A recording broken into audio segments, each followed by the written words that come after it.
যারা 3D কাজ শিখতে চাচ্ছেন তাদের জন্য এই ভিডিওটা করা। আজকে আমি দেখাবো কিভাবে বক্স সানসেট তৈরি করে। সর্বপ্রথম বক্স সানসেটটা সিলেক্ট করবেন, সিলেক্ট করে ডিলিট করে দিবেন। আমরা কিন্তু অলরেডি দেখাইছি কিভাবে গ্রুপ কলাম তৈরি করে, কিভাবে গ্রুপ অল তৈরি করে, কিভাবে উইন্ডো তৈরি করতে হয়, অলরেডি কিন্তু দেখানো হয়েছে। আজকে আমরা দেখাবো কিভাবে বক্স সানসেট তৈরি করে। আমরা এই উইন্ডোটা সিলেক্ট করে অল্টার ধরে কিউ দিব, কি দিব, অল্টার ধরে কিউ, একেবারে সহজভাবে দেখাবো। তারপরে আমরা এখান থেকে জাস্ট রেক্ট্যাঙ্গেল নিব, স্ন্যাপটা অন করবেন, ফার্স্ট পয়েন্ট, সেকেন্ড পয়েন্ট, একেবারে সহজ। মুভ টুলে ক্লিক করবেন, স্ন্যাপটা অফ, মাউসের right, convert to SP line, অবশ্যই এসপি লাইনে ক্লিক করবেন। এখান থেকে এসপি লাইনে ক্লিক, আউটলাইনে -5, মডিফাই থেকে এক্সট্রুড, এক্সট্রুড, অ্যামাউন্টে 6 দিয়ে দিবেন। অলরেডি কিন্তু এটা বক্স সানসেট হয়ে গেছে, দেখেন বক্স সানসেট কিন্তু হয়ে গেছে।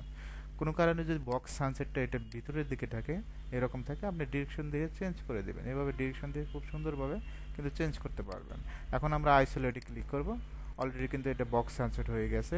এখন আপনি যদি এল টাইপের সানসেট দিতে চান, এল টাইপের সানসেট দেওয়া আরও সহজ, এটা অন্য একটা ভিডিওতে দেখাবো।